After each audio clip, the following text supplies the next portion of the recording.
Halo teman-teman pecinta manusia di seluruh dunia, apakah kalian sehat? Di video kali ini, kita akan membahas sebuah film yang sangat astagfirullah sekali yang berjudul Ipar Adalah Maut.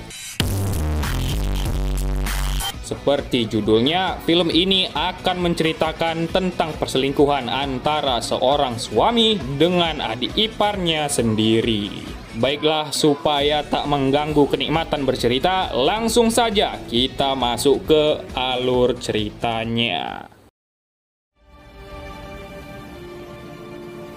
Alkisah, hiduplah seorang mahasiswi bernama Nisa. Ia berkuliah di sebuah kampus yang ada di kota Semarang dan kebetulan saat itu semua parkiran mobil tengah penuh dan ia sempat beradu mulut dengan seorang pria. Pria itu bernama Aris. Ia adalah salah seorang dosen baru di tempat itu dan karena Aris adalah pria gentleman, ia mempersilahkan Nisa untuk parkir di tempat itu meskipun tempat parkiran itu adalah parkiran dosen. Assalamualaikum.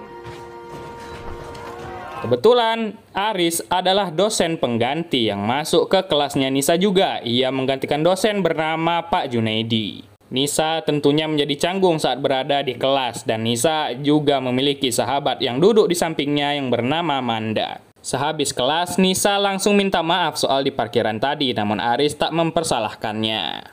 Saya juga bercanda. Hari ke hari mereka lalui. Aris kerap sekali membantu Nisa saat di kampus, bahkan rela jika hujan-hujanan demi menghantarkan Nisa menuju mobilnya. Aris juga mengunjungi Nisa di rumah ibunya dan ia berencana memberikan surprise kepada Nisa. Maaf ya, bunganya bergetar. Jangan pakai air, nanti malah tambah melepuh. Yap, malah dia yang terkena surprise. Di rumah ibunya ini, Nisa tinggal bersama sang ibu dan juga adiknya yang bernama Rani yang masih bocil. Setelah mencicipi kue buatan Nisa, Aris merasa Nisa akan terkenal jika membuka toko roti. Gantian, Aris memperkenalkan Nisa kepada kakaknya dan di sana mereka cerita-cerita mengenai betapa baiknya si Aris. Enak loh. Legi. Mereka juga makan gulai koyor yang dimasak oleh ibunya Nisa bersama dan terlihat keluarga Nisa juga welcome saja kepada si Aris. Sat-set, Aris langsung melamar Nisa dan si ibu juga meridoi mereka dan akhirnya mereka pun menikah. Beberapa tahun kemudian, mereka berdua kini sudah memiliki anak perempuan yang bernama Raya. Saat sedang mengaji, sang ibu menelpon. Sang ibu khawatir jika Rani pergi ngekos karena menurutnya Rani itu masih kekanak-kanakan. Si ibu berharap kalau Rani bisa tinggal sementara dengan Nisa agar bisa diawasi. Assalamualaikum. Waalaikumsalam. Di malam hari, Nisa menceritakan hal tadi kepada suaminya. Nisa yang merupakan seorang anak dan kakak yang baik pun menyarankan agar Rani tinggal dulu sementara bersama mereka. Aris tergantung Nisa. Jika Nisa gak keberatan, maka dirinya gak keberatan juga. Nah, tapi menurut saya jangan sih mbak. Kau itu suami yang paling baik. Singkat cerita, Rani akhirnya akan tinggal di rumah kakaknya, yaitu Nisa. Nisa berjanji akan menjaga adiknya itu, dan si ibu berterima kasih kepada Aris yang sudah mengizinkan Rani tinggal di rumah mereka. Sang ibu hanya punya satu pesan kepada Rani, yaitu jangan aneh-aneh di rumah kakak. Selamat datang di Semarang, Ran. Setibanya di rumah, Rani merasa sangat senang tentunya setelah mendapatkan kamar pribadi yang sangat bagus dan luas serta mempunyai kamar mandi sendiri. Iya, mbakku. Nah, malam ini adalah malam pertama adanya orang lain di rumah mereka dan di keesokan paginya sebelum berangkat, Nisa memberikan tasbih kepada adiknya itu dan Rani akan diantar oleh Aris ke kampus. Kok pada gelap-gelap banget ya? Di hari itu, Rani terkejut melihat kegiatan ospek kampus yang tidak masuk akal. Sementara Nisa kini sudah memiliki toko rotinya sendiri yang bernama Legi Roti, yang selalu ramai pengunjung dan Manda juga bekerja di tempat itu. Saat pulang sekolah, Arislah yang bertugas untuk menjemput anaknya itu dan Raya melihatkan gambar yang sudah ia buat. Allahu Akbar. Di malam hari, Rani melihat Aris yang mencuci piring dan itu mengingatkan mereka dengan sosok almarhum ayah mereka yang suka nyuci piring juga. Tengah malam, Aris keluar kamar untuk mengambil air. Namun, ia tiba-tiba terkena jumpscare dari Rani yang hanya memakai tank top. Ya, dari sinilah syaitan akan masuk. Aris langsung mengganti bajunya yang basah dan kali ini ia melaporkan kepada Nisa kalau ia tadi terkejut karena papasan dengan Rani yang nggak memakai jilbab. Tapi jangan dimarahi ya.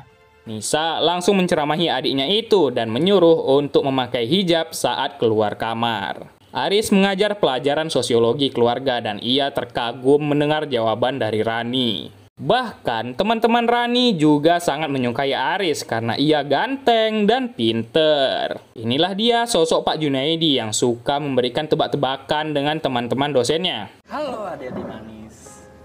Aku boleh gabung? Saat itu ada kakak kelas yang datang mengganggu mereka makan. Namun Rani melawan mereka dengan cara merekam. Anak yang mengganggu tadi itu bernama Yanto. Ia adalah keponakan rektor dan karena itulah ia seenaknya saja, kata Aris yang melihat kejadian tadi. Terlihatlah Rani juga suka dengan sosok suami kakaknya itu yang amat perhatian sekali. Apa sih? Saat mandi, kebetulan keran air kamar mandinya patah. Rani langsung lari ke kamar Raya untuk memakai kamar mandinya karena tak ada orang di rumah. Kebetulan pula Aris sedang membawa Raya yang sudah tertidur pulas. Astagfirullah. Aris menjadi bingung, Rani juga bingung, dan saya pun ikut bingung. Saat itu, Nisa juga pulang ke rumah dan Aris langsung ingin balik ke kampus tanpa memberitahu Nisa kejadian tadi. Nisa mengecek adiknya itu dan Rani memberitahu Nisa kalau keran showernya patah dan tanpa memberitahu kejadian tadi juga. Rani tak bisa tidur, begitu juga dengan Aris yang terus kepikiran mengenai hal tadi siang. Seharinya di kampus, Rani yang sedang mencari buku di perpustakaan dikejutkan dengan lampu perpus yang mati dan tiba-tiba... Ya, di saat itu Rani ingin digadabah oleh Yanto dan kawan-kawannya akibat perbuatan Rani tempo hari yang untungnya kebetulan Aris mendengar suara ribut-ribut dari ruangan staf perpustakaan sehingga ia pun mengeceknya.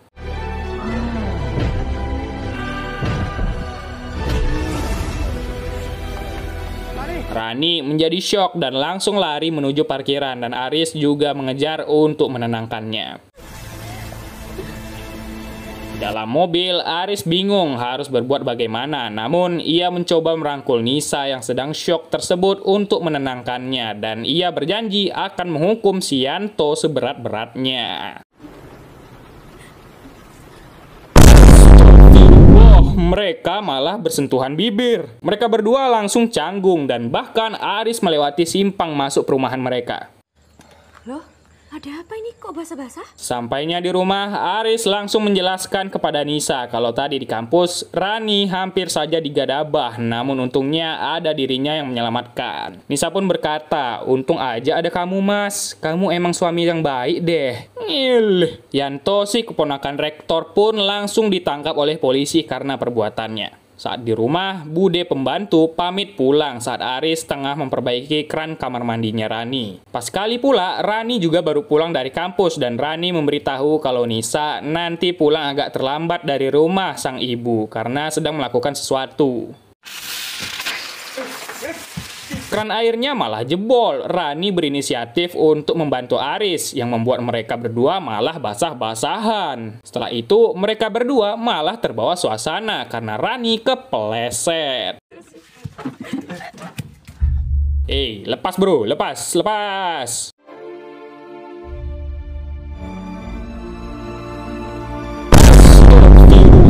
Ya, mereka malah beradu jigong di tempat itu. Saat makan malam, mereka berdua tentunya menjadi canggung. Saat bekerja, Nisa dikunjungi oleh Manda dan tantenya. Di sana, kedatangan tante Manda ini rupanya ia berniat untuk bekerja sama membuka cabang roti baru di tempatnya tante yang berada di Jogja. Sementara di sisi lain, Rani sudah selesai kelas. Begitu juga dengan Aris yang tak ada kerjaan lagi. Sehingga Aris mengajak Rani pergi pulang bersamanya.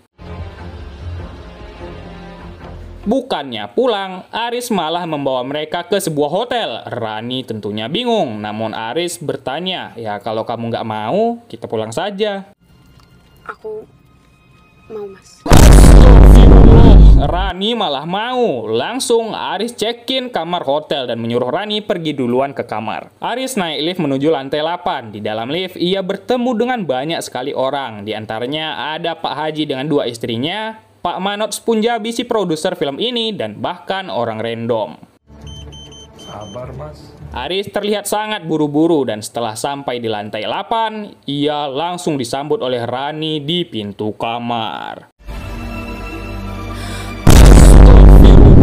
Mereka malah skidi papap. Di rumah, Nisa memberitahu suaminya kalau tantenya Manda ingin investasi ke toko rotinya. Namun dari Jogja ke Semarang itu nggak deket, sehingga Nisa masih mempertimbangkan hal ini. Apalagi sebentar lagi bulan puasa. Aris sebagai suami yang baik tentunya mendukung istrinya itu dan ia meyakinkan Nisa untuk mengambil kesempatan tersebut. Dunia akhirat. Ya.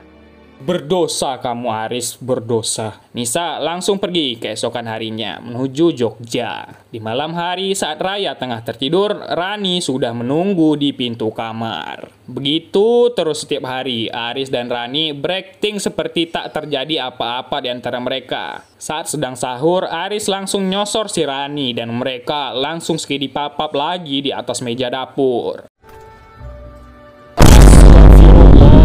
Berlipatlah dosa kalian. Rani menukar nama kontaknya di HP Aris menjadi Pak Junaidi 2. Puncaknya, saat mereka sedang asik di dalam selimut itu, Nisa pun pulang ke rumah. Nisa heran melihat rumah yang kosong. Ia masuk ke kamar Raya karena alarm Raya berbunyi dan saat masuk ke dalam kamarnya,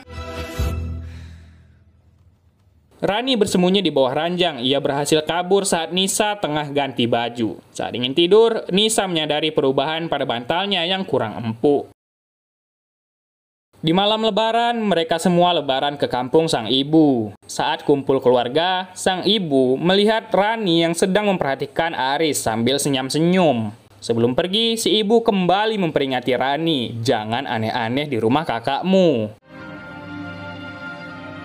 Aris sedang di hotel yang katanya ia sedang menghadiri seminar bersama Pak Junaidi yang ternyata ia janjian dengan Rani di hotel itu. Kue apa yang dimasak pakai sayur?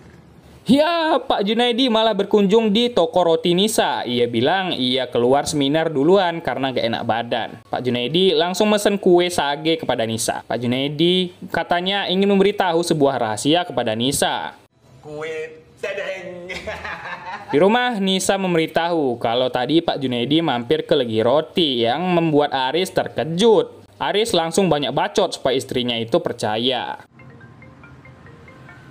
Ya, tak sengaja si Raya malah mengangkat telepon dari Rani. Di rumah langsung Raya memberitahu kalau tadi Pak Junaidi nelpon, namun suaranya malah suara perempuan. Aris langsung menyangkal bilang mungkin saja Raya salah dengar itu. Keesokan harinya, Nisa konsultasi dengan Amanda. Ia merasa kalau akhir-akhir ini ada yang aneh dengan suaminya. Amanda memberikan saran agar Nisa mengecek HP, mobil, dan juga kalau perlu datangin tempat kerjanya. Langsung, di malam hari, Nisa mempraktekkan apa yang dikatakan oleh Manda. Ia mengecek mobil, mengecek HP Aris, namun tak ada yang mencurigakan. Assalamualaikum, Mas. Nisa juga mendatangi Aris di kampus. Ia juga berencana menemani Aris makan siang. Kantin, Rani kembali menelpon yang kebetulan Pak Junaidi langsung datang. Aris dengan lihai ngalor ngidul dengan Pak Junaidi, meskipun Pak Junaidi bingung tak apa yang Aris bilang. Pak Junaidi sudah mengetahui kelakuan Aris bersama Rani. Rani bertanya, apa aku ini pelampiasan doang, Mas? Ya tentulah dong. Kamu udah ngasih warna lain dalam hidup aku. Di malam hari, Aris meminta Nisa mempersiapkan baju untuk satu malam karena katanya ia akan ada rapat besok malam di hotel bersama Pak Junaidi. Keesokan harinya, langsung Nisa datang ke hotel itu untuk mengecek suaminya. Namun tiba-tiba... Ya, ternyata benar ada rapat di sana dan katanya Aris gak jadi nginep. Di sanalah Aris memberitahu kalau dirinya ditunjuk sebagai kader pendidikan kampus menggantikan posisinya Pak Junaidi. Karena hal tersebutlah, belakangan ini Aris terlihat berbeda karena katanya sedang fokus ngurusin kepindahan posisi itu. Mendengar hal itu, Nisa langsung nangis dan merasa bersalah karena sudah menaruh curiga kepada Aris.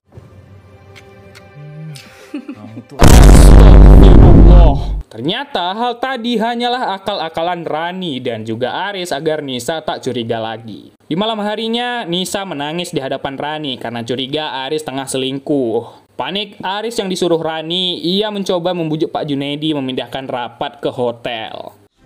Kasus ini loh. Tanpa merasa curiga, Nisa melanjutkan aktivitasnya di Legi Roti. Pak Junaidi mendatangi Aris, ia memberikan nasihat dan berkata yang namanya kebohongan itu tak berdiri sendiri. Selalu ngajak teman, kayak kerusakan, kehancuran, maka harus hati-hati ya Pak Aris. Sampai ipar jadi mau. Di perjalanan pulang ke rumah sehabis dari Jogja, Nisa terus menelpon Aris namun tak diangkat. Ia menelpon Rani untuk meminta tolong mencarikan Aris yang ternyata mereka sedang satu kamar. Aris langsung menelpon. Nisa rupanya ingin minta tolong menjemput pulang Raya karena Nisa akan terlambat pulang. Harus balik cepet ya. Tangannya Aris selip. Nisa akhirnya tahu kalau suami yang dicintainya selingkuh dengan orang lain. Bahkan malah selingkuh dengan adiknya sendiri, yaitu Rani.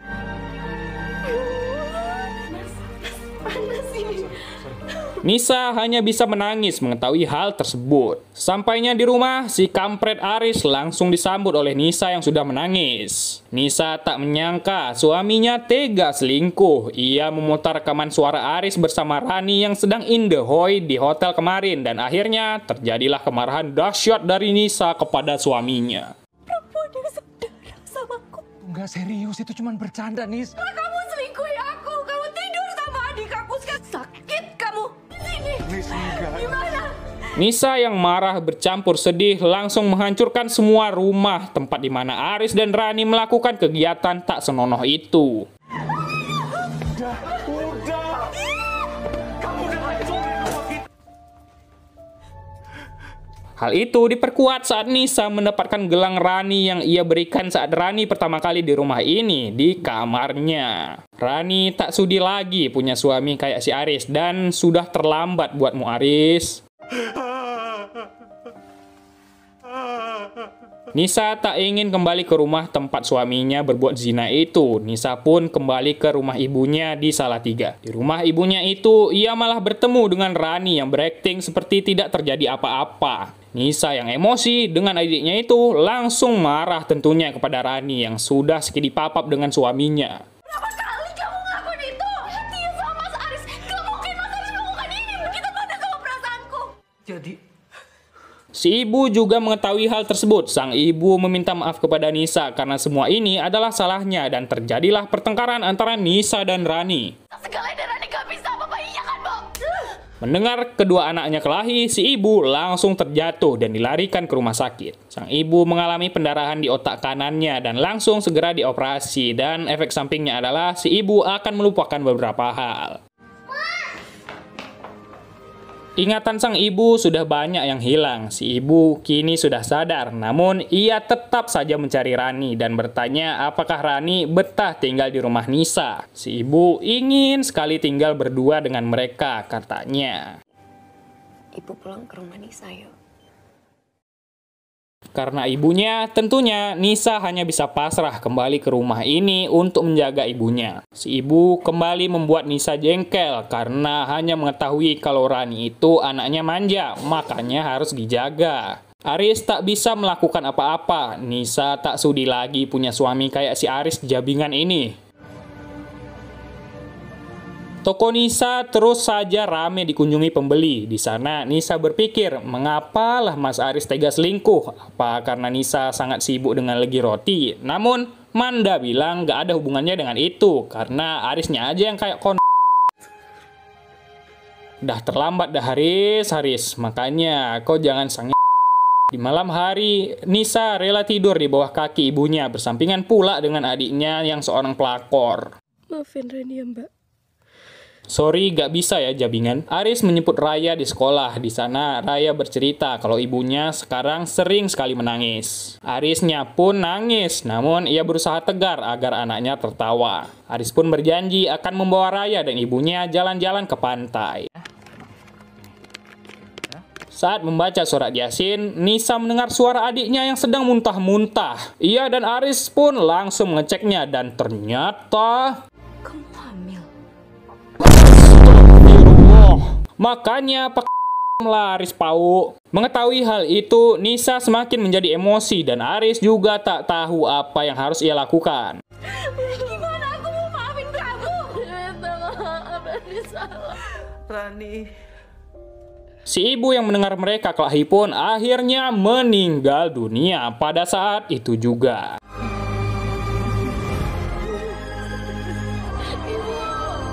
Seusai pemakaman sang ibu, Nisa pergi sambil membawa anaknya yaitu Raya. Aris datang, Raya mengajak ayah dan ibunya itu untuk pulang bersama. Ia menuntut janji ayahnya yang berkata akan membawa mereka pergi ke pantai.